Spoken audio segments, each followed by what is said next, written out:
With the U.S. out, the World Cup, though, is still going strong. The quarterfinals kicked off today. Our Jack of all trades, Jack Linnehan, is back for another World Cup Jacketology. Jack, you are looking at the most exciting part of the match, something I think should be part of the regular season, the penalty kick shootout. Yeah, the extra final time after extra time when you decide via penalty kicks who wins and who loses. As our producer Megan said, it's the only part of the game she actually enjoys because it's either goal or no goal.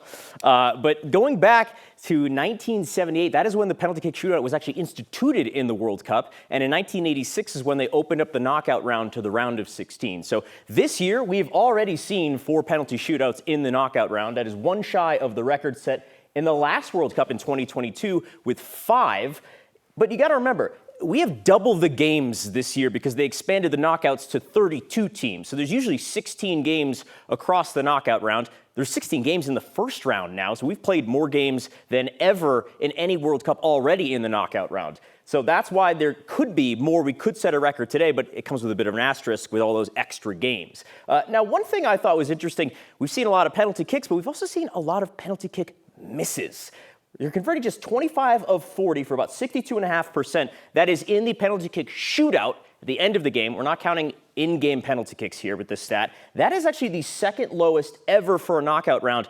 And the lowest was 1994. And if that year sounds familiar, that's because that was the last time that the World Cup was hosted in the United States. So are players getting worse, or do they just not convert PKs stateside?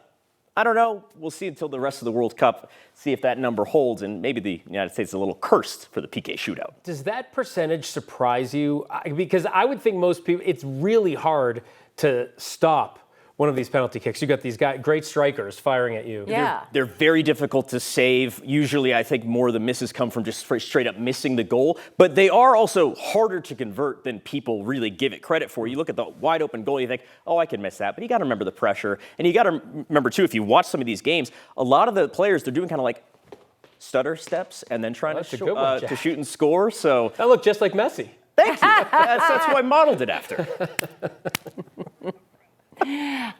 This is so interesting. Yeah. I'm going to watch another match right now to pay attention. All right. Jack, thank you, Jack.